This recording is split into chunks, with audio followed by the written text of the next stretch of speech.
नमस्कार, मैं हूं अमीश देवगन। उत्तर प्रदेश की स्पेशल टास्क फोर्स यानी एसटीएफ ने 2 लोगों को अरेस्ट किया। उनके नाम हैं अंसाद बदरुद्दीन और फिरोज खान। ये दोनों पॉपुलर फ्रंट ऑफ इंडिया यानी पीएफआई से जुड़े हैं। आरोप है कि बसंत पंचमी के दिन जब पूरा देश आस्था में डूबा था, तब ये दोनों कुछ हिंदू संगठनों के लोगों पर हमले की तैयारी कर चुके थे। हालांकि समय रहते उत्तर प्रदेश की पुलिस ने इन्हें दबोच लिया और इनका देश विरोधी मंसूबा पूरी तरह से फेल हो गया। लेकिन मुद्दा सिर्फ इतना ही नहीं है। 2012 में खुद कांग्रेस की तत्कालीन केरल सरकार ने कहा कि यह संगठन सिमी का ही नया रूप है। ये बात वहां की सरकार ने केरल हाईकोर्ट पे कही। यह भी कहा गया कि इस संगठन के लोग हत्या करते हैं, सांप्रदायिक दंगे भड़काते हैं। सवाल यह है कि आखिर देश में ऐसा कोई संगठन सक्रिय क्यों है, कैसे है, कौन इन लोगों को ऑक्सीजन दे रहा है? यह सवाल केंद्र की सरकार से भी है। हालांकि पीएफआई के लोग यूपी पुलिस के दावों पर सवाल उठा रहे हैं, लेकिन बड़ा मुद्दा है कि क्या सिमी की तरह पीएफआई नाम के इस संगठन को भी खत्म करने का वक्त अब आ गया है, बैन करने का वक्त अब आ गया है। आज इसी पर होगी देश की सबसे बड़ी बहस। पीएफआई का प्लान हिंदू संगठनों पर वार। आज का आर पार इसी पर।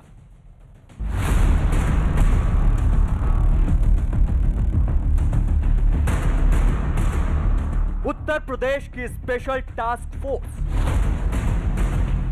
यानी एसटीएफ के हत्थे चढ़े ये 2 चेहरे, अंसाद बदरुद्दीन और फिरोज खान,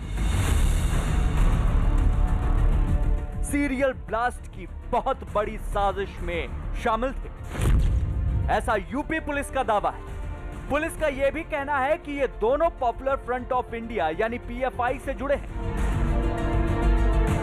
एसटीएफ का दावा है कि हिंदू संगठन के नेता इन दोनों के निशाने पर थे।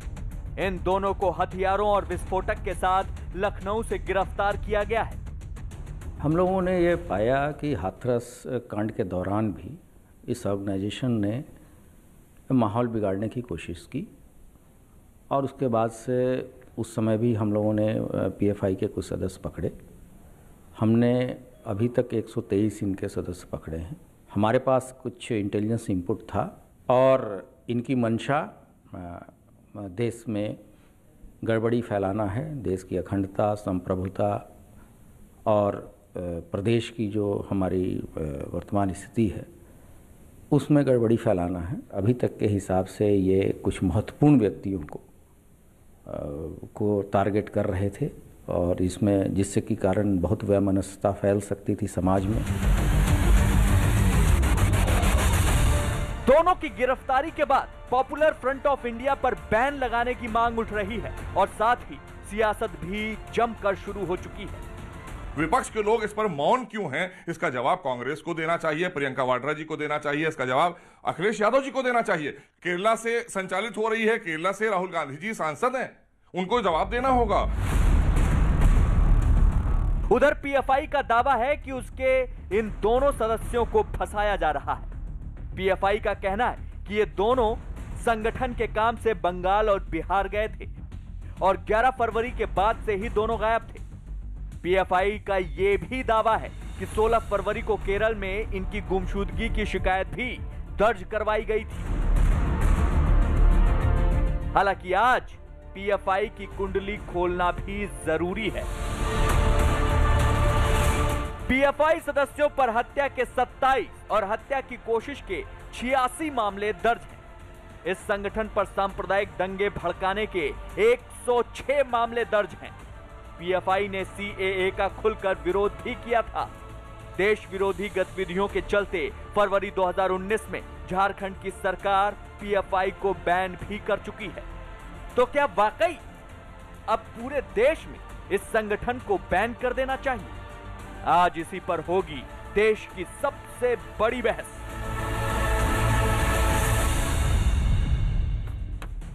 और अब विश्लेषण, पीएफआई की क्राइम कुंडली का विश्लेषण। वाकई ये सब आज फैक्ट्स हैं, कोई मनगढ़ंत कहानी नहीं है। आज मैं आपको एक एक करके एक एक पॉइंट दिखाऊंगा जो बताएगा पीएफआई कौन है, क्या है और कैसे ऑपरेट करती है। पीएफआई के लोगों पर हत्या के 27 और कोशिश के 86 केस हैं। बढ़ता हूं मैं आगे। सांप्रदायिक हिंसा फैलाने के 125 मामलों में पीएफआई का हाथ है। पीएफआई ही सिमी का नया चेहरा है, यह महत्वपूर्ण है। उमनचंडी सरकार 2012 में कह चुकी है। मैं बढ़ता हूं आगे। पीएफआई पर युवाओं में कट्टरपंथी विचार पोषित करने का आरोप है। झारखंड में देश विरोधी हरकतों के चलते पीएफआई पर बैन लग चुका है। क्या पूरे देश में पीएफआई को बैन करने का वक्त अब आ गया है? पीएफआई को बचाने के लिए कौन दे रहा है पॉलिटिकल संरक्षण? बार बार कहा जाता है पीएफआई को टारगेट किया जा रहा है, पीएफआई को टारगेट किया जा रहा है, लेकिन ये टारगेट कर कौन रहा है, ये संरक्षण दे कौन रहा है? आज हम इसकी भी बात करेंगे। मेरे साथ बात करने के लिए सुधांशु त्रिवेदी, बीजेपी के सांसद, राज्यसभा सांसद हैं। मेरे साथ इस चर्चा में प्रोफेसर संगीत रागी जुड़ रहे हैं, जाने माने राजनीतिक विश्लेषक और संघ के जानकार। मेरे साथ सलीम शेख साहब है, नेता पीएफआई के। मेरे साथ विवेक श्रीवास्तव है, राजनीतिक विश्लेषक, वो भी मेरे साथ जुड़ेंगे। मेरे साथ दीपक झा है, कांग्रेस पार्टी के समर्थक, उनका भी अभिनंदन है। सबसे पहले प्रोफेसर रागी, मैं आपसे इस चर्चा की शुरुआत करता हूं। पीएफआई का टारगेट देश की संप्रभुता को तोड़ना था, लेकिन पीएफआई कह रही है ये मनगढ़ंत कहानी है। ये एग्जैक्टली वही कहानी है जो उत्तर प्रदेश की और देश की सरकार दिखाना चाहती है। पीएफआई तो किसानों की बात करता है, युवाओं की बात करता है, मजदूरों की बात करता है, मजलूमों की बात करता है, दलितों की बात करता है, हां मुसलमानों की भी उसमें बात करता है, लेकिन एकजुट करता है लोगों को। देखिए अमीश जी, पीएफआई को यदि समझना है तो आप सिमी पर जरूर, आपने सही कहा, सिमी को जानना चाहिए। और सिमी का यदि कॉन्स्टिट्यूशन यदि आप देखेंगे, पढ़ेंगे सरसरी निगाह से, तो भारत के अंदर इस्लामिक राज्य की स्थापना करना सिमी के संविधान का हिस्सा है। ये कोई ऐसी बात नहीं है जो कही गई बात हो, ये उनके संविधान का, ये उनका मोटो है कि भारत के अंदर इस्लामिक राज्य हमको निर्माण करना है। और जब सिमी बैन हो गई तो उसका दूसरा चेहरा आया पीएफआई के रूप में। अब लोग कहते हैं कि नहीं, दोनों अलग अलग हैं। वो दोनों अलग नहीं हैं। यदि आप उनके ऑफिस बियरर को यदि आप देख लेंगे, उनके ऑफिस बियरर का नाम यदि आप जिक्र कर लेंगे, उनका बैकग्राउंड ढूंढेंगे, तो आपको पता लगेगा कि जो सिमी के चेहरे थे वही करीब करीब पीएफआई के भी बड़े चेहरे उसमें शामिल हैं। तो इसमें किसी को ये दो राय नहीं होनी चाहिए कि सिमी का उद्देश्य एक पैन इस्लामिक उद्देश्य से जुड़ा हुआ है। प्रोफेसर आगी, आप इतनी जानकारी दे रहे हैं तो इसकी 50% जानकारी तो भारत सरकार के खिलाफ भी होगी, तो बैन क्या है, क्यों नहीं कर देते हैं इसको? आप इसे संभाल कर संजो क्यों रखा है? 6 साल हो गए आपकी सरकार को, क्या कर रहे हैं आप? देखिए सरकार तो अमीश जी मेरी जितनी है उतनी ही आपकी भी है। और मुझे लगता है कि मेरा आपसे तात्पर्य है कि आपकी विचारधारा वाली सरकार, जनाब मेरा सवाल यह है कि आपकी विचारधारा वाली सरकार, अगर आपकी विचारधारा वाली सरकार है और आपको लगता है ये देश के लिए खतरा है, और कोई भी विचारधारा की सरकार हो, ओमनचंडी को भी मैंने कोट किया, ओमनचंडी की सरकार को 2012 में उन्होंने जो बोला था, वो अगर देश के लिए खतरा है, अगर वो सिमी के तर्ज पे ऑपरेट कर रहे हैं, तो हम बात करते हैं पाकिस्तान में हिजबुल मुजाहिदीन को मारेंगे, हम जैशे मोहम्मद को ठोक डालेंगे, लेकिन हम पीएफआई को पनपा रहे हैं। यहां पर सवाल तो खड़ा होगा जी, बताइए। नहीं, देखिए अमीश जी, पीएफआई के बारे में एक प्रकार से ये राय लगभग बन चुकी है और उत्तर प्रदेश की सरकार ने इसके बारे में संस्तुति केंद्र सरकार को भी भेजी है। और मुझे एक अंग्रेजी की कहावत है, we will give you long rope to hang yourself, एक लंबी रस्सी देंगे जिसमें आपको फांसी डाला जाएगा। ठीक है, तो धीरे धीरे भारत सरकार का लंबी होगी तब तक वो दूसरा कार्ड ना कर दे कोई, और वो दिन दूर नहीं होगा जब पीएफआई जैसी संस्था जो सीरिया में लड़ने के लिए लड़ाके भेजते हैं, पीएफआई जैसी संस्था जो पाकिस्तान के आईएस से जिनके संबंध है, ये एनआईए की रिपोर्ट कहती है, ऐसे संगठनों पर भारत सरकार शिकंजा बिल्कुल कसेगा। आप देखें, यदि उत्तर प्रदेश के अंदर देखें, केरला के अंदर देखें, आप हैदराबाद के अंदर देखें, ठीक है, जहां जहां भी, यहां तक कि पश्चिम बंगाल के अंदर, बिहार के अंदर पीएफआई का धीरे-धीरे नेटवर्क बढ़ रहा है। Professor you made your point. Okay, अब मैं पीएफआई के सलीम शेख साहब का रुख करता हूं। सलीम जी, मैं आपसे जानना चाह रहा हूं, आप अपने कार्यक्रमों में कहते हैं कि हम तो शांति दूत हैं, हम शांति की बात करते हैं, हमारा लड़ाई झगड़े से क्या मतलब, हम मजलूमों की बात करते हैं, मजदूरों की बात करते हैं, किसानों की बात करते हैं, युवाओं की नौकरी की बात करते हैं। ये 16 आईईडी लेकर, 32 बोर की पिस्तौल लेकर, 7 जिंदा कारतूस लेकर, बैटरी डेटोनेटर लेकर कौन से शांति के प्रयास करने के लिए, कौन सी शांति वार्ता के लिए आप लोग निकल रहे थे जो आपको धर दबोचा? हेलो अमित जी, आवाज आ रही है? जी सलीम जी, आपकी आवाज आ रही है। सवाल मैंने पूछा, ये कौन सी शांति वार्ता में जा रहे थे 16 आईडी लेकर, जी 32 बोर पिस्तौल लेकर, एक बार 7 जिंदा कारतूस लेकर, बैटरी डेटोनेटर लेकर, कहां जा रहे थे? जवाब दे दीजिए जी, कौन सी शांति वार्ता? जी आवाज आ रही है मेरी आपको? जी आ रही है, बोलिए आप। आवाज आ रही है आपको? जी आ रही है, तो बोलने दीजिए। पॉपुलर फ्रंट ऑफ इंडिया पर ये इल्जाम लगे, ये कोई नई बात नहीं है, इससे पहले कई बार इल्जाम लग चुके हैं, लेकिन जो प्रोपेगेंडा सेट कर दिया जाता है उसी पर डिबेट्स होती हैं। अब कल 11 तारीख से ये लोग लापता हैं। इनकी फैमिली ने जब एफआईआर 16 तारीख को कराई है, उसके बाद में यूपी में एक प्रेस कॉन्फ्रेंस होती है, उसके बाद से ये सारी बातें सामने आती है। उससे पहले ना तो प्रेस कॉन्फ्रेंस हुई, ना कोई और इनकी इन्फॉर्मेशन मालूम हुई। इनके परिवार वाले इनके बारे में परेशान थे, उन्होंने एफआईआर कराई और तुरंत उसके बाद से ही यूपी जो पुलिस है उन्होंने इनको सामने ला करके ये सारा प्रोपेगेंडा करना शुरू किया। जी अब आप मुझे बताइए, आप कह रहे हैं कि 11 तारीख से ये लापता थे, 11 तारीख से इनका परिवार से बात नहीं हो रही थी, तो 6-7 दिन से आप लोग इंतजार काहे का कर रहे थे? दूसरा पॉइंट, कहीं भी दंगे हो, कहीं भी गड़बड़ हो, चलिए बीजेपी की सरकार खिलाफ है आप लोगों के, ये ओमन चांडी कांग्रेस की सरकार भी आपके खिलाफ थी 2012 में, वो कह रहे थे कि आप सिमी से भी खराब है केरल के अंदर। पॉपुलर फ्रंट ऑफ इंडिया जब से काम किया है, पॉपुलर फ्रंट ऑफ इंडिया ने जब से काम शुरू किया है, जब से स्थापना हुई है, तब से मजलूम तबके के लिए आवाज उठाती रही है। चाहे कांग्रेस की सरकार हो या लेफ्ट गवर्नमेंट हो, सभी गवर्नमेंट में पॉपुलर फ्रंट जनता की आवाज बनकर के उभरी है। और केरल के अंदर भी ऐसे प्रोपेगेंडे और ऐसे इल्जाम लगे हैं और उसके बाद में अच्छा, ये बताइए, आपको झारखंड की सरकार ने क्यों आप पे बैन लगा रखा है? और आपने अपने रन बांकुरे, आपने ये मजलूम अपने ISIS में काहे भेज दिए थे? सुन लीजिए अमित जी, सुन लीजिए। हाँ, सुन ही रहा हूं मैं तो आपको। पॉपुलर फ्रंट ऑफ इंडिया पर झारखंड में भी इल्जाम लगे,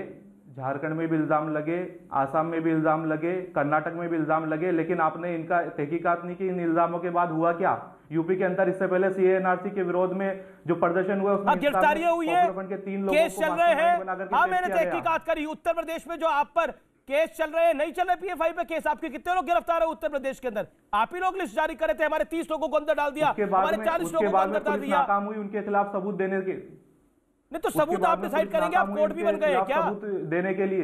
नहीं, देखिए सलीम साहब, तो यही कोर्ट तो नहीं है ना, कोर्ट को डिसाइड करने दीजिए। एक कोर्ट तो नहीं है ना, बुला करके आप ये फैसला कर रहे हैं कि एक संगठन को बैन कर देना चाहिए। सवाल उठा रहा हूं मैं कि एक संगठन को बैन करना चाहिए, नहीं करना चाहिए। आपको झारखंड ने बैन करा हुआ है 2012 में। कांग्रेस की सरकार ने केरल हाईकोर्ट में एक एफिडेविट फाइल किया था जिसमें कहा था कि आप सिमी की तरफ काम कर रहे हैं, और सिमी एक आतंकी संगठन था। जो बेकसूर नौजवान पकड़े गए हैं उनको पहले चेक करना चाहिए कि कैसे चेक करेंगे गुनाहगार हैं कि नहीं, पहले इंक्वायरी होना चाहिए। अच्छा, ये 16 आईडी लेकर और एक 16 आईडी लेके कौन सा बेरोजगार नौजवान ये जो सब घूमता है, झूठे 16 आईडी लेकर कौन सा बेरोजगार नौजवान घूमता है? लगेगा, लेकिन तब तक 4-7 जिंदा कारतूस लेके कौन सा भोला भाला नौजवान घूमता है? जिम्मेदार कौन है?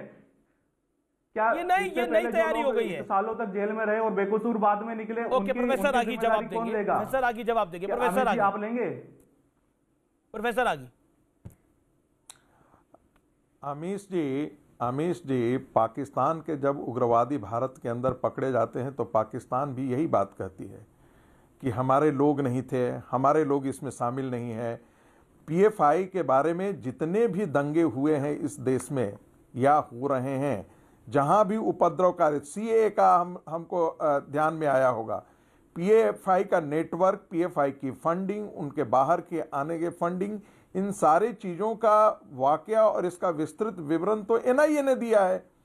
आप एनआईए इसको आगे बढ़ा रही है, इस केस को आगे बढ़ा रही है। इसलिए ये कहना पीएफआई के लोगों के द्वारा तो शुरू से कहते रहे हैं हमारा इन सारे कोई चीजों में कोई हाथ ही नहीं जांच की थी। उसी एनआईए ने केरला में जो लव जिहाद का मनगढ़ंत वाकया था उस पर जांच की थी और रिपोर्ट दर्ज कराई थी कि एनआईए लव जिहाद कोई मनगढ़ंत चीज नहीं है। लव जिहाद कोई मनगढ़ंत चीज नहीं है।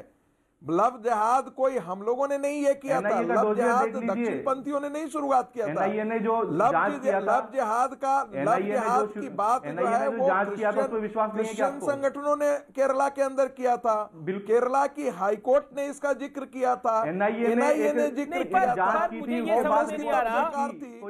लेफ्ट की भी सरकार थी, लेफ्ट की सरकार ने भी उसको एंडोर्स किया। चाहे कांग्रेस की सरकार हो, चाहे बीजेपी की सरकार हो, पीएफआई क्यों पकड़ा जाता है? मुझे समझ में नहीं आता कि जब पीएफआई के ऊपर इतने सारे आरोप लग रहे हैं, इतने सारे आरोप लग रहे हैं, तो इसको बैन कर दिया क्यों नहीं जाता? सेंटर ये कदम क्यों नहीं उठाता? मेरे साथ सुधांशु त्रिवेदी कुछ देर में जुड़ेंगे, मैं जरूर उनसे सवाल पूछूंगा। ठीक है सलीम शेख, आपका वक्त हुआ, आपने अपनी बात को रखा, शांत रहिए।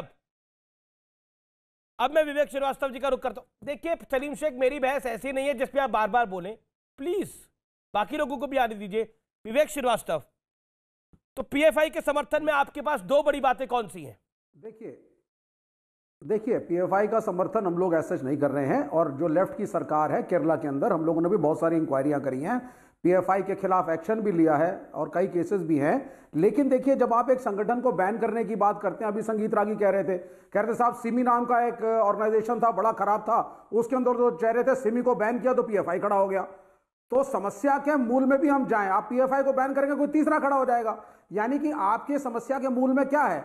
आपके समस्या के मूल में हमें ये एज अ नेशन, आपका एक रिस्पॉन्सिबल शो है, मैं कहना चाहूंगा एज अ नेशन हमें इस चीज के बारे में अश्योर करना है कि माइनॉरिटी के नवयुवक बहकाए ना जाएं, गलत संगठनों में ना जाएं, गलत संगति में ना जाएं और देश के बारे में सोचें।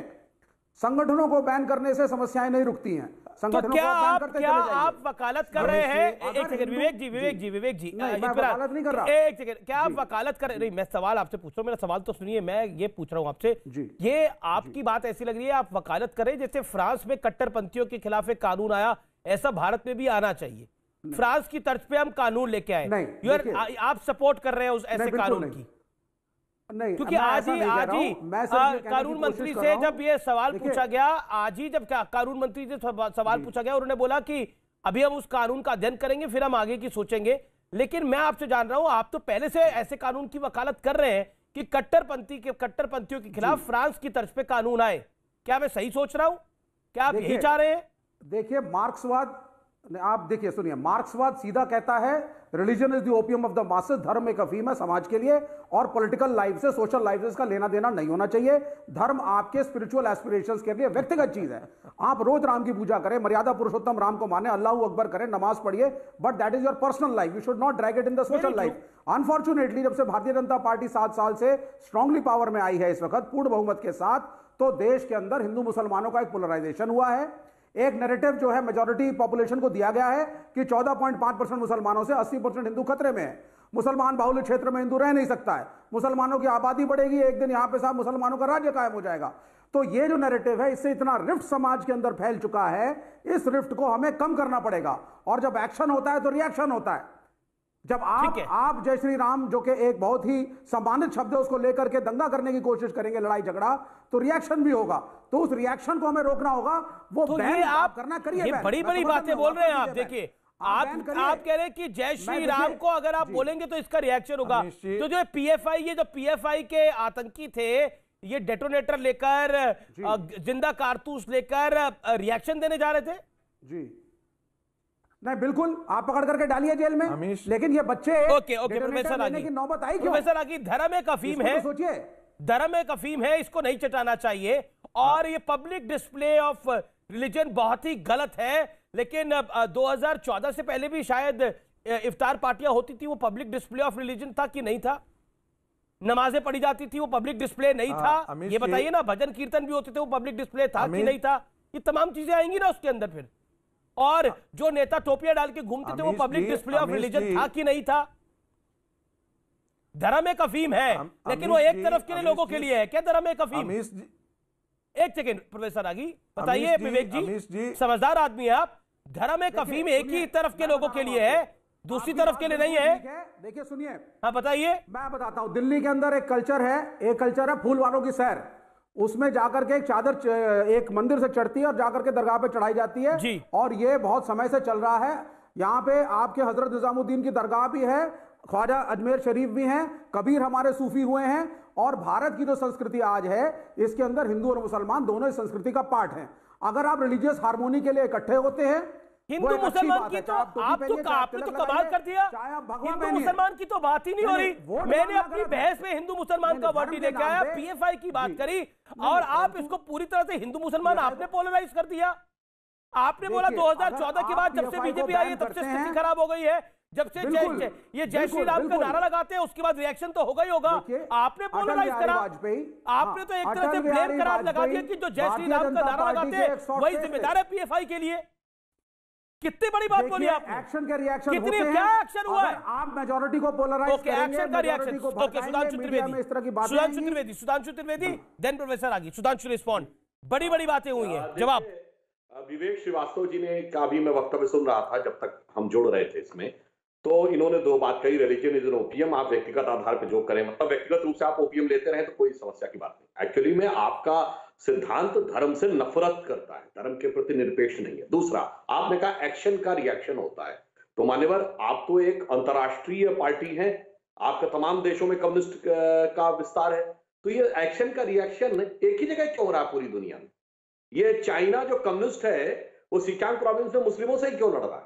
बर्मा में बुद्धिस्ट की भी मुस्लिमों से लड़ाई है, चेचेनिया में रूसियों की भी मुस्लिमों से लड़ाई है, बोस्निया हर्जोगोविना में सर्बों की भी मुस्लिमों से लड़ाई है, सोमालिया और इथियोपिया में अफ्रीकन की मुस्लिमों से लड़ाई है, गाजा स्ट्रिप में यहूदियों की मुस्लिमों से लड़ाई है, पूरे यूरोप में ईसाइयों से मुस्लिमों की लड़ाई है। अब आ जाइए आप अपने राज्य केरल में, यहां पर 20% क्रिश्चियन भी तो है। ये बताइए, वहां भी प्रोफेसर जोसेफ का ही गला काटा जाता है। आपकी पार्टी की सरकार थी, वीएस अच्युतानंदन जी सीएम थे, जब लव जिहाद की बात आई तो उसमें था कि हिंदू और क्रिश्चियन दोनों लड़कियों को निशाना बनाना है। ये हिंदू क्रिश्चियन दंगे क्यों नहीं होते? ये सिख और क्रिश्चियन दंगे क्यों नहीं होते? देखिए, ये पारसी और जैन दंगे क्यों नहीं होते? आप माइनॉरिटी की बात कर रहे हैं तो 1%, आधा परसेंट, 1.5% वाली माइनॉरिटी को डर नहीं लगता, और आप अपने मुंह से बोल रहे हैं 24% वालों को डर लगता है। तो हकीकत तो यह है कि आप जिसको एक्शन रिएक्शन कह रहे हैं वहां एक्शन रिएक्शन नहीं है, वहां सिर्फ एक्शन ही एक्शन है। रिएक्शन दूसरी तरफ थोड़ी सी हो जाती है तो आपको समस्या होने लगती है, क्योंकि वहां पर ईमानदारी की बात यह है कि जो एक समस्या है उसे आप एड्रेस नहीं करना चाहते। मैं एक छोटा सा उदाहरण देना चाहता हूं। मार्च सन 2006 केरल की असेंबली में कोयम्बटूर हमले के मुख्य आरोपी अब्दुल नसीर मदनी को जेल से रिहा कर दिया जाए तमिलनाडु की जेल में। इसके लिए केरल की एक असेंबली का विशेष सत्र बुलाया गया, उसमें प्रस्ताव पारित किया गया। 117 के 117 विधायक, all Congress, all communist party, सबने उसके पक्ष में समर्थन किया। ये क्या था भाई? ये एक्शन का रिएक्शन है या वो एक्शन कर रहे हैं जिसकी क्या रिएक्शन होनी चाहिए? ये आप गलत कह रहे हैं। तो इसलिए ना, त्रिवेदी जी सुनिए, मैं बिल्कुल गलत नहीं कह रहा हूं, आप इस तथ्य को झुठला सकते हैं क्या? मार्च 2006 केरला असेंबली का रिजोल्यूशन, मैं दर्शकों को कहता हूं अभी जाइए नेट पे खोल के चेक करिए। आप ये नैरेटिव बताने की कोशिश कर रहे हैं all the Muslims are terrorist. किसका था? वो इस्लामिक सेवक एक्सट्रीमिस्ट। ये गलत नैरेटिव है और इससे वो इस्लामिक सेवक संघ का था, उसके लिए तो समर्थन है। इंशाअल्लाह का नारा लग जाता है कम्युनिस्ट पार्टी के कार्यकर्ताओं, सारे मुसलमानों को जय श्री राम लग जाए तो बवाल हो जाएगा। अभी रागी साहब थे, जेलों में कितने लोगों ने इंशाअल्लाह भारत तेरे टुकड़े होंगे इंशाअल्लाह। देखिए, ये गलत नैरेटिव है, आपको इंक्लूसिव होना पड़ेगा। सबको साथ लेकर के चलना पड़ेगा। आप बोलिएगा विवेक, नारा तो सबका साथ सबका एक दूसरे के ऊपर बोलने से कुछ नहीं होता है, लेकिन आप सबको साथ लेकर चलना नहीं चाहते। रोजा अफ्तार की दावतें होती थी अमीर आप सारे मुसलमान। अच्छा ठीक है, विवेक जी आप मेरी डिबेट का अक्सर पार्ट होते हैं, ऐसा है नहीं हमारी डिबेट में एक दूसरे के ऊपर कोई बोले। देखिए, देश की सबसे ज्यादा लोकप्रिय डिबेट है, मैं पूरी जिम्मेदारी से कह रहा हूं, सबसे ज्यादा देखी जाने वाली डिबेट है, इसलिए पूरी जिम्मेदारी से हम कोई भी अपनी बात को कहें और एक एक करके बोले, एक दूसरे पे बोलेंगे तो आवाज नहीं जाती, व्यूअर भी कंफ्यूज होता है। आप सबके विचारों को लेकर मेरा निवेदन है, और इस बहस को हमने हिंदू मुसलमान बनाने का प्रयास ही नहीं करा। आपने आपका रिमार्क इस तरह का था कि देखिए एक्शन का रिएक्शन होता है, अगर जय श्री राम का नारा होगा तो फिर क्या होगा? नहीं, ये आपने हिंदू बना दिया ना सर। बीजेपी के प्रवक्ता ने प्रो हिंदू बना दिया। ठीक है, अब जवाब सुन लीजिए। आपका ये आरोप है, जवाब आपका ये आरोप, विवेक जी आपका ये आरोप, जवाब सुन लेते हैं। सुधांशु जी आप ही बोले इस्लाम शेख ही बोले इससे पहले, तो बात सुन लीजिए ना सुधांशु त्रिवेदी जी। हमें इस बात पे आपत्ति नहीं है कि मुस्लिमों का त्योहार है उसको क्यों मनाया जा रहा है पॉलिटिकल पार्टी के द्वारा। हमें जानते हैं आपत्ति किस बात की है कि जो बुलाने वाला रोजा रखता ही नहीं है, जो रोजेदार नहीं वो रोजा अफ्तार करता है। इससे बड़ा मजाक किसी धर्म का क्या हो सकता है? क्या आप नवरात्र का व्रत न रखें का मैं शाम को मैं उद्यापन करने जा रहा हूं, तो ये मजाक हुआ ना। तो ये इस प्रकार से मजाक उड़ाए जाते हैं। इसलिए मैं आपसे ये कहने का प्रयास कर रहा हूं कि ये धर्म को नाम लेकर जिस प्रकार की राजनीति की जाती है, ये अब देश की जनता धीरे धीरे समझ चुकी है। और कुछ भी आप कहने का प्रयास करें, अगर आप एक पक्षीय इस तरीके से रहेंगे कि आप बिल्कुल एक तरफा कोई बात कहने का प्रयास करेंगे, तो देश की जनता उसे टॉलरेट नहीं करना चाहती। सिर्फ इस बात पीएफआई का मामला है, दक्षिण से उत्तर तक हर राज्य में बवाल में पीएफआई का नाम क्यों आ जाता? ठीक है, सबसे बड़ा लड़ाइया यही है। ठीक है, अब विवेक जी 40 सेकंड आप क्या बोलिए। विवेक जी 40 सेकंड आप क्या बोलिए। Thank you sir, thank you. देखिए सुधांशु त्रिवेदी जी, आप बहुत अच्छा बोलते हैं, सम्मानित प्रवक्ता है भारतीय जनता पार्टी के। आपको शोभा नहीं देता कि नेशनल टीवी पे आकर के आप एक पर्टिकुलर कम्युनिटी को टारगेट करके बोले कि सारे पूरे विश्व में जहां ये धर्म है और हमारे देश में भी जहां पर भी है, ये तो सारे एक्सट्रीमिस्ट और टेररिस्ट हो गए। ये गलत है। मैं प्रधानमंत्री को ही कोट करता हूं क्योंकि प्रधानमंत्री पूरे देश के हैं। अगर आप सबका साथ सबका विकास की बात करते हैं तो उसमें माइनॉरिटीज और मुसलमानों को आपको इंक्लूड करना पड़ेगा। ये नैरेटिव बना लेने से कि Islam is responsible for all terrorist problems in the country, ये आप स्वयं मोदी जी का निरादर कर रहे हैं, मैं नहीं कर रहा हूं। अगर आप इंक्लूसिवनेस की बात नहीं करेंगे, हमारा देश आगे नहीं बढ़ेगा। हिंदू राष्ट्र का कंसेप्ट यहां नहीं चल सकता। यह बहुत ही कॉम्प्लिकेटेड देश है, अनेक प्रकार की जातियां हैं यहां पे। मुसलमान कैसे बने? मेजॉरिटी तो कन्वर्जन से बने, क्योंकि हमने अपने दलित भाइयों को वो स्थान नहीं दिया जो अपर कास्ट हिंदूज का है। ये सामाजिक समस्याएं हैं, इनके बारे में गंभीरता से नहीं सोचेंगे, रेटोरिक में आएंगे, सभी हिंदुओं को सेंट बाय गॉड घोषित कर देंगे और सभी मुसलमानों को एक तरफा आप बोल देंगे साहब ये सारे तो ना देश के हैं, ये पाकिस्तानी हैं, ये तो साहब पीएफआई हैं, ये तो ये हैं। तो ये एक गलत नैरेटिव है। तो त्रिवेदी जी आपसे गुजारिश है, मेरा निवेदन है, देखिए ये बहस पीएफआई के का प्लान जो था उसके ऊपर है। इसको पूरी बहस को एक तरह से हिंदू वर्सेस मुसलमान बना दिया गया। ये बहस उस तरह नहीं है। कृपया करके आप लेफ्ट के सम्मानित नेता विवेक श्रीवास्तव इस तरह का प्रयास ना करें। मुझे लगता है वो जरूरी नहीं है। जो बहस का मुद्दा है उस बहस के मुद्दे पे रहना चाहिए। देखिए बहस थी पीएफआई के प्लान पर। पीएफआई के प्लान को तो आपने क्लीन चिट दे दी और आपने बोल दिया ये एक्शन का रिएक्शन होता है। यही हुआ ना पूरी बहस के अंदर। मैंने नहीं दी क्लीन चिट सर। आपने दी? नहीं, आपने बोला एक्शन का रिएक्शन होता है। ये लोग मजलूम फील कर रहे हैं, ये लोग प्रताड़ित फील कर रहे हैं, ये लोग प्रताड़ित है इसलिए हो रहा है ऐसा। तो आप ही ने बोली है बात। प्रोफेसर आगे जवाब देंगे, लेकिन अब आपका वक्त हुआ। प्रोफेसर आगे जवाब देंगे 40 सेकंड। प्रोफेसर आगे, विवेक जी, दीपक झा, फिर मैं आपके पास आता हूं। प्रोफेसर आगे 40 सेकंड। विवेक जी, आप सुधांशु जी की बातों को जरा गंभीरता से लीजिए। सुधांशु जी ने दुनिया के परिदृश्य में सिर्फ एक तथ्य आपके सामने और टीवी 18 के दर्शकों के सामने प्रस्तुत किया है। क्या ये सच्चाई नहीं है विवेक जी कि दुनिया के अंदर जितने इस्लामिक कंट्री हैं वहाँ पर इस्लामिक टेररिस्ट ऑर्गेनाइजेशन है? क्या ये सच्चाई नहीं है कि जितने भी दुनिया के अंदर जो है वो एथनिक कॉन्फ्लिक्ट्स है उसका 87% के अंदर जो है वो एक भागीदारी जो है वो मुस्लिम धर्मावलंबी हैं? ये कहाँ से आता है विवेक जी?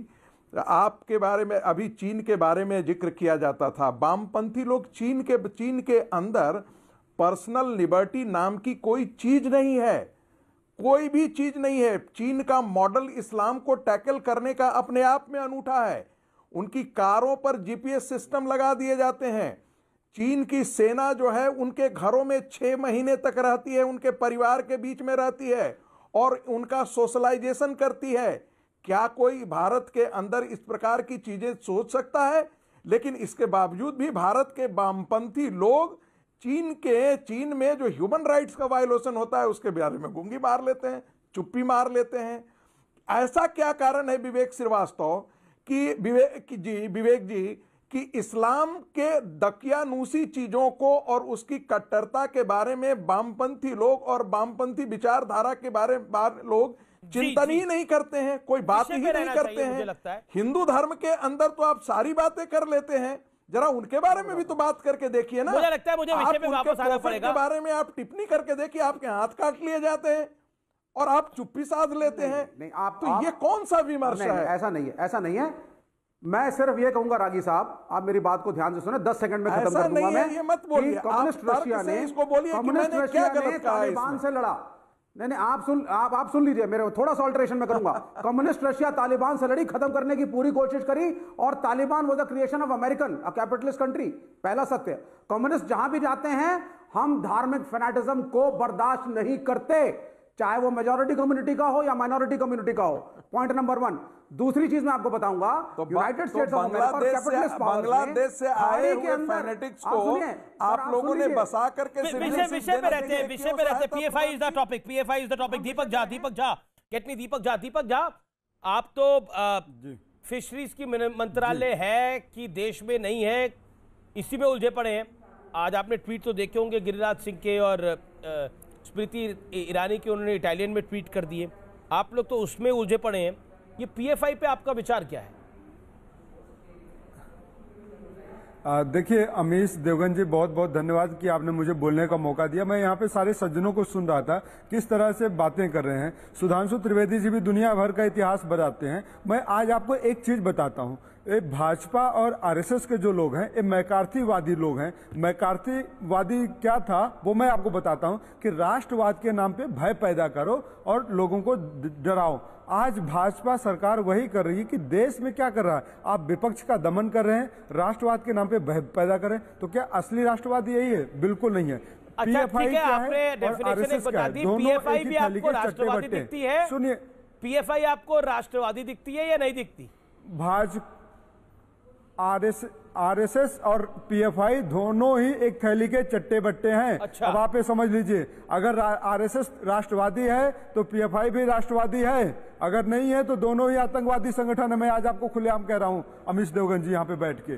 और रही बात जाति धर्म की, तो जब मुझे समझ में आता है ये डिबेट के पैनलिस्ट, जो डिबेट के तमाम पैनलिस्ट होते हैं, मैं खुलेआम कह रहा हूँ सबके सामने, धमकी भरी बात तो है नहीं, ये तो सब बात है। आप जब चैनल पे बोल रहे हैं तो खुलेआम ही बोल रहे हैं, ये कोई चोरी छुपे तो बोल नहीं रहे।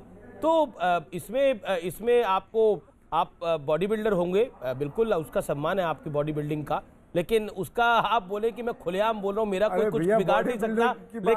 लेकिन विषय वो नहीं है सर। आप परसेप्शन में मत जाइए ना। दीपक जी मेरा परसेप्शन पे नहीं, मैं परसेप्शन पे नहीं जा रहा, मैं तो आपके वाक्यों पे जा रहा हूँ। अरे मैं तो भाई आपके वाक्यों पे जा रहा हूँ दीपक। अरे दीपक झा जी सुनिए, सवाल तो सुनिए आप। दीपक झा जी, अभी आपने बहुत अच्छा बोला सर। जो आपके चैनल पे कई प्रवक्ताओं से आग लगाने की बात कर रहे हैं, आप उनको राष्ट्रवादी कहते हैं। अच्छा ठीक, मैं तो सवाल आपसे पूछ रहा हूँ। मैं तो अभी किसी को राष्ट्रवादी नहीं बोला, किसी को गद्दार नहीं बोला, मैं तो आपसे सवाल पूछ रहा हूँ। दीपक झा जी आप बहुत अच्छा बोलते हैं और बहुत कई प्रवक्ताओं से अच्छा बोलते हैं। हो सकता है आने वाले दिनों में आप मंत्री बने, हो सकता है कांग्रेस पार्टी के कोई बड़े नेता भी बने। लेकिन मैं आज आपको एक फैक्ट बताता हूं, क्योंकि 2021 की जो कांग्रेस है और जो 10 साल पुरानी कांग्रेस है, उसके सोच में थोड़ा फर्क आ गया है। 2012 में ओमन चांडी सरकार थी, केरल में कांग्रेस की शासन था।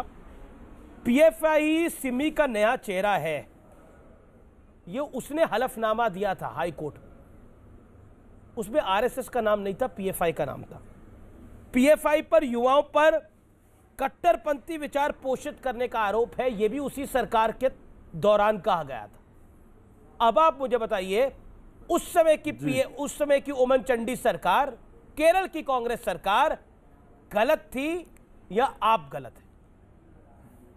क्योंकि एक तो गलत होगा इसमें। देखिए अमीश जी, बिल्कुल एक न एक तो कोई गलत होगा ही। अब मैं आज आपको एक नया शब्द बता रहा हूं, आप सुन लीजिए। ये जो पीएफआई जीवी लोग हैं, जो जुमलेजीवी लोग हैं, ये इस तरह की चीजों को गढ़ना अच्छी तरीके से जानते हैं। अगर ये विपक्ष को इस तरीके से नहीं गढ़ेंगे कि देखो देश के अंदर ही एक दुश्मन नहीं पैदा करेंगे और आपको मुसलमानों से डराने की कोशिश नहीं करेंगे, तो भाजपा का जो अस्तित्व है वो खत्म हो जाएगा। इनका जो राष्ट्रवाद का अस्तित्व है वो खत्म हो जाएगा। मेरे लिए और आपके लिए जननी जन्मभूमिश्च स्वर्गादपि गरीयसी है। यहाँ कोई ऐसा पैनलिस्ट नहीं है जो कहेगा कि मेरे लिए मातृभूमि बढ़ के नहीं है। सबके लिए जननी जन्मभूमिश्च है।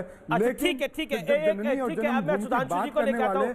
दीपक जी, आपने अपनी बात को रखा, आपका टारगेट बीजेपी आरएसएस है, होगा आप कांग्रेस को पसंद करते हैं तो लाजमी तौर पर सम्मान है आपकी बात का। सुधांशु त्रिवेदी है, आजकल आपके नेताओं को इटालियन का शौक हो गया है, वो भी इटालियन भाषा में सब कुछ लिख रहे हैं, ऐसा क्यों है? मतलब मेरे को आतुरता हुई तो मैंने पूछ लिया है, हालांकि टॉपिक नहीं है ये। देखिए, अभी झा साहब ने एक शब्द बोला कि भारतीय संस्कृति के एक प्रेरक वक्तव्यों में से एक है, जननी जन्मभूमिश्च स्वर्गादपि गरीयसी, यानी मां और मातृभूमि स्वर्ग से भी उच्चतर है। मैं पूछना चाहता हूं, सोनिया गांधी जी पे सिद्धांत लागू होता है कि नहीं भारत की बहू पे? आप देखिए, जैसे ये पूछा जाएगा तो सारे कांग्रेसों का एकदम विचार बदल जाएगा। महिलाओं का सम्मान नहीं करते हैं सुधांशु? नहीं, महिलाओं का सम्मान हमारे शास्त्रों में ये भी कहा है, यत्र नार्यस्तु, उनकी माँ और जन्मभूमि का सम्मान है कि नहीं? नहीं है ना? है कि नहीं है? एक करके बोला, ये उसका उत्तर हाँ या ना में दिया जा सकता है। और आप महिला सम्मान पे आगे, मैं तो सम्मान की बात कर रहा हूं ना, इसलिए है वो मुझे पता है। आप गजब का राजनीतिक विश्लेषण करते हैं, राजनीतिक परिदृश्य के बारे में आपको जानकारी नहीं रहती। अभी जो संगीत रागी जी कह रहे थे, तो मैं एक और बात ऐड करता हूँ। अभी विवेक श्रीवास्तव जी ने एक अच्छी बात कही कि जहां जहां उनकी सरकारें हमको सीखने की जरूरत नहीं है, में बहुत कड़ाई से अपने लोगों को पढ़ाइए, अपने लोगों को राष्ट्रवाद के नाम पे बरगलाइए, लेकिन देश में उन्माद पैदा करने की कोशिश मत करिए। मैं भी एक यूथ डेलीगेशन में मस्जिद दिखाई गई, जो उन्होंने बताया कि वो उन मस्जिदों में से एक है जो तोप लगा के उड़ा दी गई थी, उन्हें दोबारा बनवाया गया 1991 में, उसमें से एक मस्जिद दोबारा बनवाई गई, वो दिखाई गई। अब ये बताइए, और एक मुस्लिम कंट्री बताइएगा, एक जिसपे कम्युनिस्ट पार्टी पे प्रतिबंध न लगाओ। अमीश जी, दूसरा एक कम्युनिस्ट कंट्री बताइएगा जहां डेमोक्रेसी हो, वहां 57 पीएफआई को 100 करोड़ रुपए मिले हैं, कितने पैसे मिले, कोर्ट ने क्या बोला? मान लीजिए सुधांशु त्रिवेदी जी देश को बता दें आज आपके माध्यम से, मार्केल अगर बोलती है जर्मनी की, there are certain no go zones in my country because they are controlled by the Islamic fundamentalist. वो हम कह रहे हैं सुधांशु जी, अगर अमेरिका दीपक इत्मीनान से, आराम से, प्रधानमंत्रियों ने नहीं कहा, ये जॉर्ज बुश से लेके और बैरक ओबामा से लेके ट्रंप तक सबने कहा। कौन कहता है पैन इस्लामिक टेररिज्म? उसका हम डरा रहे हैं। अरे भाई, इतनी बड़ी समस्या, मैं मुस्लिम समाज को दोष नहीं दे रहा हूं। मुस्लिम समाज एक ऐसा शरीर है जिसके अंदर बहुत बड़ा इंफेक्शन घुस गया है, इसीलिए जो मुस्लिम देश है वो आपस में भी एक दूसरे को मार रहे हैं। अब सीरिया और इराक तो टोटल मुसलमान है, वहां काहे मारकाट मची हुई है? भाई, जैसे कोरोना का वायरस घुस जाता है तो आपकी जो स्वस्थ सेल्स हैं उनको भी इन्फेक्टेड करता है, बीमार सेल को खाना शुरू कर देती है। हम तो ये कह रहे हैं भाई, बीमारी का इलाज आप करें, बीमारी को देखो ही नहीं, बीमारी को मानो ही नहीं। इसलिए मैं कह रहा हूं, आप लोग जो समझदार लोग हैं, कम से कम इस प्रकार का राजनीतिक विश्लेषण देने से बचिए। और आपने आरएसएस की तुलना पीएफआई से कर दी।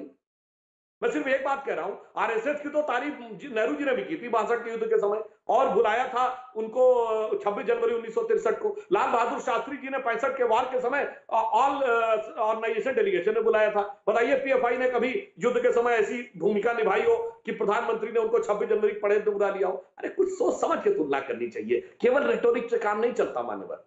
ओके दीपक, क्या आपको लगता नहीं है, आप भी आवेश में ज्यादा बोल गए, आरएसएस की विचारधारा के प्रधानमंत्री हैं देश में, आरएसएस की विचारधारा के राष्ट्रपति हैं इस देश में, उपराष्ट्रपति हैं, आरएसएस की विचारधारा को देश ने 303 सीटें दी हैं, क्या आपको लगता नहीं है कि वाकई ये एक रिटोरिक है? पीएफआई को आपको डिफेंड करना है, आप करिए, इसमें कोई दोराई नहीं है, आपका राइट है, लेकिन पीएफआई को डिफेंड करते करते आप लोग देश का विरोध करते हैं। पीएफआई देश के लिए खतरनाक है, पीएफआई देश के लिए खतरनाक है।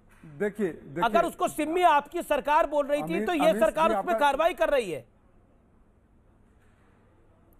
अमीश जी, मैं तो कहता हूं मैं राष्ट्रभक्त हूं, आप भी राष्ट्रभक्त हैं, त्रिवेदी जी भी राष्ट्रभक्त हैं, संघ भक्त नहीं हूं मैं। अगर संघ के अंदर कमियां हैं, संघ के अंदर खामियां, तो हमको और आपको दोनों को संघ की कमियों पर बहस नहीं है ना ये। अब मैं एक दिन संघ की कमियों पर बहस करूंगा, आप आइएगा, आप आइएगा और मैं कोशिश करूंगा मोहन भागवत जी को भी लेकर आऊं, आप उनको बताइएगा कि संघ की कमियां क्या है। लेकिन अभी मैं आपसे पीएफआई की कमी पूछ रहा हूं, मैं पीएफआई पे सवाल पूछ रहा हूं, आप संघ पर बोल रहे हैं, तो लोग बोलेंगे कि आपको सवाल समझ में नहीं आता या समझना चाहते नहीं है आप। दीपक जी,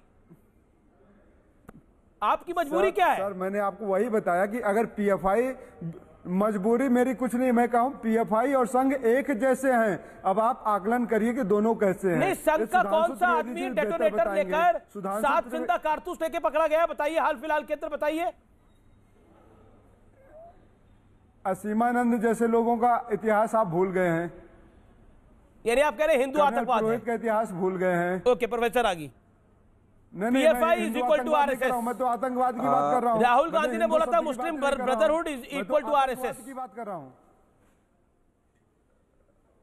अमीश जी, आप मेरी बातों को इधर उधर मत करिए। मैं आपको सीधी बात बोल रहा हूं। सुधांशु त्रिवेदी जी ने अभी बोला, नहीं मैंने इधर उधर क्या करी, आपने जो बोला जनता ने सुना। तो क्या अब आप अपने देखिए दीपक जी, आपके साथ समस्या है, आप रुकते नहीं है, मुझे ऑडियो डाउन करना पड़ेगा। बोलिए प्रोफेसर आगिया, प्लीज बोलिए।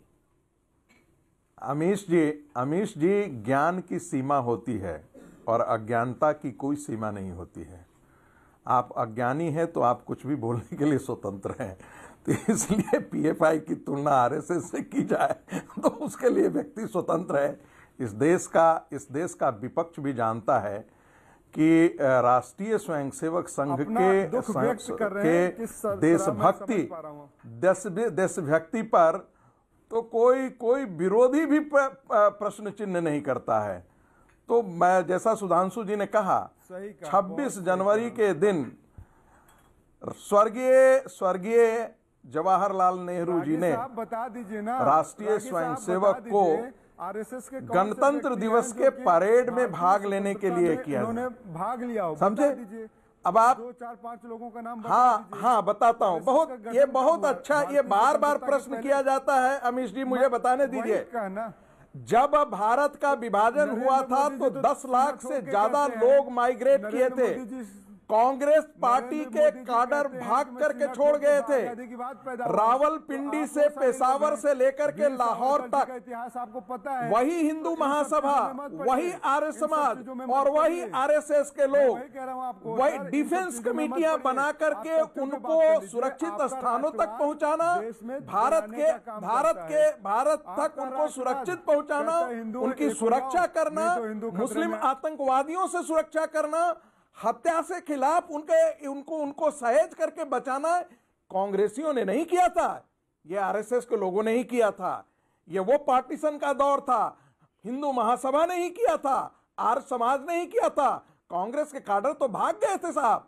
इसलिए ये मत बोलिए। संघ का स्वरूप यही है कि संघ कुछ नहीं करता लेकिन स्वयंसेवक कुछ नहीं छोड़ता। सारे स्वयंसेवक स्वतंत्रता संग्राम की लड़ाई में उतने ही सक्रिय थे जितने कांग्रेस के कार्यकर्ता। सुधांशु त्रिवेदी, मेरा बड़ा सवाल आपसे यह है कि अगर PFI इतनी खतरनाक है तो 6 साल से आपकी सरकार है, अभी 7वां साल चल रहा है, आखिरकार PFI को समूचे देश से बैन क्यों नहीं कर दिया गया? इसे पाल क्यों रहे हैं आप लोग? ये सवाल उठेगा, देश आपसे सवाल पूछ रहा है, ये जवाब दीजिए। अमीश जी, आपने बहुत सही सवाल किया और इसका एक तकनीकी कारण था। अभी तक हमारे यहाँ जो UAPA एक्ट था उसमें संगठन को प्रतिबंधित करने का आधार था, व्यक्ति को आतंकवादी घोषित करने का कानूनी प्रावधान नहीं था। तो होता क्या था कि जैसे ही कोई संगठन के खिलाफ पर्याप्त सबूत मिल गए तो वो संगठन तुरंत अपनी गतिविधियां बंद कर देता था और एक दूसरा अवतार या दूसरा चोला धारण करके अब कहता था तो जी हम नए संगठन है। जैसे सिमी था, फिर ये एक नया अवतार ग्रहण कर लेते हैं, अब आप नए के खिलाफ सबूत इकट्ठा करिए। तो हमने पिछले वर्ष संसद में कानून लाकर यह परिवर्तन किया पूरी दुनिया में कि अब व्यक्ति को भी आतंकवादी घोषित किया जा सकेगा। जैसे मसूद अजहर व्यक्ति अब तो हो गया ना, अब तो हो गया जो आपको चाहिए था, अब तो हो गया। तो अब क्या कमी है? अब चूंकि कोई व्यक्ति संगठन बदलने मात्र से अपने पिछले कर्मों से छुटकारा नहीं पा सकता है। जैसे कोई कंपनी बदल ले, कोई नौकरी बदल ले तो पिछली बार का भ्रष्टाचार नहीं छूट जाता, और भारत में ऐसा कानून था कि आप संगठन बदल लीजिए और पिछली बार की सब गई। तो अब जो है उनके बारे में इस नए विधान के तहत जो सबूत इकट्ठे होंगे तो अब बचने का कोई चांस नहीं है। सलीम शेख को आने दीजिए चर्चा में। सलीम साहब, विवेक जी, सलीम जी है PFI के, आप तो नहीं है PFI के, तो सलीम शेख जवाब दे देंगे। सुधांशु जी ने एक बात कही कि UAPA में उन्होंने अमेंडमेंट किया, अब इसमें संगठन को छोड़ करके किसी इंडिविजुअल को भी आतंकी घोषित कर सकते हैं ताकि वो दूसरा संगठन ना बना ले। मैं ये कहना चाहूंगा इस UAPA कानून का सरकार ने कितना मिसयूज किया ये देख लीजिए। जो विरोध करते हैं उनकी विरोधियों की आवाज दबाने के लिए इस कानून का मिसयूज किया गया। आपने बहुत अच्छी बात कही। PFI पर ये जो जी तो मैं जवाब दे दूं? जी बोलिए सुधांशु जी। आपने ये बात कही कि UAPA कानून का कितना बड़ा दुरुपयोग किया गया। देखिए, देशद्रोह का जो कानून है इसके लिए 2019 में कांग्रेस ने अपने घोषणा पत्र में कहा था कि हम सत्ता में आए तो इसको समाप्त कर देंगे, परंतु आपको पता है 2019 के बाद सबसे भयानक दुरुपयोग कहां पे हुआ है? राजस्थान में अपनी सरकार में अपने बाकी विधायकों और मंत्रियों पे लगा दिया। सवाल सर दुरुपयोग का मैंने उदाहरण बता दिया ना आपको, जो लोग है ना जो किसी राजनीतिक व्यक्ति पे हमने लगाया, यानी जो एमएलए है, जो एमपी है, जो मिनिस्टर है, उस पे लग गया भाई। बताइए हमने किसी राजनीतिक व्यक्ति पे लगाया हो, एमएलए हमने तो उन पे लगाया जिनके ऊपर कानून जिन लोगों पर लगा, आपने कहा बिल्कुल सही हुआ है, और दुरुपयोग सबसे पहले कांग्रेस ने।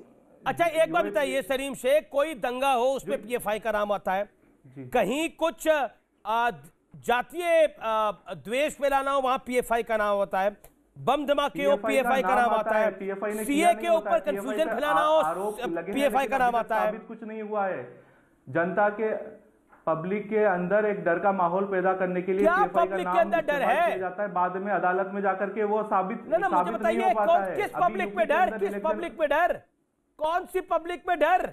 ये जो सीए के नाम पर 4 महीने तक एक सड़क बंद कर दी जाती है, पब्लिक डर में है। किसानों का वो कानून जो अभी तक अभी लागू भी नहीं है, उसके नाम पे बॉर्डर सील कर दिए गए हैं, महीनों से बॉर्डर सील है, पब्लिक में डर है। किस बात का डर है? डर तो बताइए क्या है? पब्लिक में पॉपुलर फ्रंट ऑफ इंडिया के ऊपर जो गलत इल्जाम लगा करके पब्लिक में भय का और एक कम्युनल माहौल बनाने की जो कोशिश की जा रही है, ये बिल्कुल गलत है। पॉपुलर फ्रंट ऑफ इंडिया पर जो पिछले इल्जामात लगे हैं अभी तक वो भी साबित नहीं हुए हैं, तो ये आप जो इन इल्जामात को बता रहे हैं, दिल्ली दंगे में पॉपुलर फ्रंट का नाम लिया गया, क्या साबित हो गया? आसाम में पॉपुलर फ्रंट का नाम लिया गया, साबित हो गया? सब लोग ठीक है। सुधांशु 30 सेकंड में जवाब। और कोई भी सलीम शेख आपने अपनी बात को रखा, सुधांशु 30 सेकंड में जवाब। देखिए सलीम, अब एक ही वाक्य बोलता, सलीम शेख जी ने सही बात कही भाई। हमने तो जब से नियम बदला 1 साल हुआ है, अदालती प्रक्रिया में साबित होने में कई साल लगते हैं। महात्मा गांधी की हत्या करने वालों से लेके इंदिरा गांधी की हत्या करने वालों कई साल लगे थे फांसी चढ़ने में। मगर आप तो उनसे पूछिए ना जो आपके साथ खड़े हैं। कांग्रेस और कम्युनिस्टों ने भी इनकी सरकारों में आप पे प्रतिबंध लगाया इतने साल, वो क्यों नहीं साबित कर पाए? ये सवाल तो आपका उनसे लगता है, तो उनसे पूछना चाहिए। आप ब्रेक ले रहा हूं, मैं ब्रेक के लिए रुक रहा हूं, ब्रेक के बाद वापस आऊंगा। आप देख रहे हैं आर पार में आज हम बात कर रहे हैं पीएफआई की, और क्या वाकई पीएफआई को बैन कर देना चाहिए? आपके ट्वीट्स का मुझे इंतजार रहेगा। वेलकम बैक, आप देख रहे हैं आर पार, देश का सबसे लोकप्रिय डिबेट शो। मेरे साथ सुधांशु त्रिवेदी, संगीत रागी, सलीम शेख, विवेक श्रीवास्तव और दीपक झा है। मैं आपका रुख करता हूं विवेक श्रीवास्तव। मैं 25 सेकंड आपको देता हूं अपनी बात को रखने के लिए। विवेक, क्या आपको लगता है कि कुल मिलाकर पीएफआई का विरोध आपके लिए पॉलिटिकल सूटेबल नहीं है, इसलिए आप खुलकर विरोध कर नहीं पाते? साफ बात यह है, आपका वोट बैंक ऐसा नहीं है, नहीं बिल्कुल नहीं है। हमारा कोई वोट बैंक नहीं है। कम्युनिस्टों की राजनीति धर्म पे आधारित नहीं होती। पीएफआई के खिलाफ केरला में हमने बहुत कार्रवाई करी है, जहां जहां गलत पाया पकड़ा गया है वो एक अलग इशू है, लेकिन संस्थाओं को बंद करने से समस्याएं बंद नहीं होने वाली हैं। इसकी डीप रूटेड प्रॉब्लम्स हैं। हिंदू राष्ट्रवाद की जहां आपकी सरकार है वहीं फल फूल रहा है, वहीं सबसे बड़ी ऑर्गेनाइजेशन है पीएफआई की, उसी केरल के अंदर। ऐसा कैसे है? अगर आप इन पे कार्रवाई करते हैं तो ये वहां पर सबसे ज्यादा फल फूल क्यों रहे हैं? जी वहीं ये गदर क्यों बचाते हैं? फलने फूलने देंगे। कम्युनिस्टों के रूल में धार्मिक उन्माद नहीं चलेगा, चाहे मुसलमानों का या हिंदुओं का। सुधांशु धर्म को आप थोड़ा सोसाइटी से अलग रखिए। ठीक है, आपने अपनी बात को रखा। सुधांशु जवाब। देखिए, मैं कहना चाहूंगा कि इस प्रकार के जो भी संगठन हैं ईमानदारी से उस चीज को स्वीकार करें। अभी विवेक जी ने जो कहा, ये बताइए, काबुल के धमाके होते हैं जिसमें अफगानिस्तान पाकिस्तान का नाम लेता है, श्रीलंका में चर्च में बम ब्लास्ट होता है, वो हिंदू राष्ट्रवाद की प्रतिक्रिया में हो रहा है। या ढाका में जो चुन चुन कर कहा जाता है कुरान शरीफ की आयतें सुनवा कर मारा गया, वो हिंदू राष्ट्रवाद की प्रतिक्रिया में। इसलिए इन बातों पे ईमानदारी से विश्वास करिए और मुस्लिम समाज को समझाने का प्रयास करिए कि फंडामेंटल एलिमेंट्स को किनारे रखें। उल्टा यहां राजनीतिक पार्टियां फंडामेंटल एलिमेंट्स को उनका नेतृत्व। शुक्रिया सुधांशु में बस हमें इतना ही है फिलहाल आर पार में इतना ही। लेकिन 16 आईडी, 32 बोर पिस्तौल, बैटरी, डेटोनेटर, 7 जिंदा कारतूस लेके कोई शांति दूत बन के नहीं आ रहा था। ये लोग आतंकी थे और आतंकियों को आतंकी कहना चाहिए। किसको बेटी, बेटा, युवा ये बताकर देश हित नहीं है। नमस्कार।